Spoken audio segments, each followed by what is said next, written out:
ప్రధానమంత్రి నరేంద్ర మోడీ ఒక 1 ఇయర్ పాటు గోల్డ్ కొనొద్దని చెప్పడం అయితే మొత్తం సోషల్ మీడియాలో గానీ, తర్వాత బయట గానీ చాలా వైరల్ అయింది.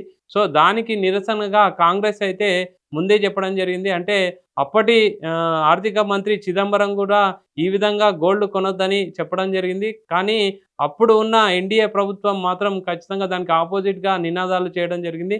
సో, ప్రెజెంట్ అదే విధంగా మోడీ చెప్పడం అనేది చాలా యాదృచ్ఛికం అంటే చాలా అవమానం అని జెప్పేసి అంటే యుద్ధాన్ని ఎదుర్కొనే దమ్ము లేక అంటే ద్రవ్యోల్బణాన్ని ఫేస్ చేసే దమ్ము లేక ప్రెజెంట్ అలాంటి వ్యాఖ్యలు చేస్తున్నారని జెప్పేసి కాంగ్రెస్ నేతలైతే చెప్పడం జరిగింది. తర్వాత అటు బీజేపీ నేతలు కూడా కౌంటర్ ఇస్తూ 1967లో ఇందిరాగాంధీ గూడా ఇలాంటి స్టేట్‌మెంటే ఇయ్యడం జరిగింది. గోల్డ్ కొనొద్దని చెప్పారు. సో, అప్పుడు యుద్ధం గూడా లేదు. కానీ ఇప్పుడు యుద్ధం ఉంది.